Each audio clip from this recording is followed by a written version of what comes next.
தெரியுதா? இது காமிங்க. ஏய் மூடு.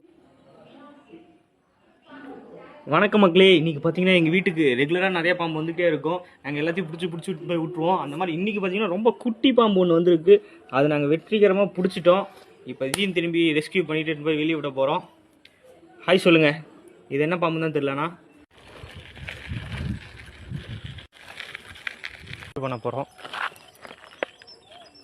மூடியை திறந்து விட்டுட்டு தூக்கி போட்டோன்னா அந்த பழம் ஏற்கனவே அந்த பாம்பு வந்து உள்ளே போய் உட்காந்துருக்கோம். வாட்டர் கேனில் எடுத்து வந்து தூக்கி போட்டேன் அப்படிலாம் ஒன்றும் கிடையாது. ஏற்கனவே நான் கொஞ்சம் வீட்டில் பிடிச்ச பாம்புலாம் சிலது நாங்கள் ரெஸ்கியூ பண்ணலாம். வீடியோ பாருங்கள். ஒரே டைமில் 4 பாம்பு வந்தது மக்களே. அதில் வந்து 2 பாம்பு எஸ்கேப் ஆயிடுச்சு. 2 பாம்பு தான் இருந்தது. அதை பிடிச்சி இட்டு போய் விட்டாச்சு.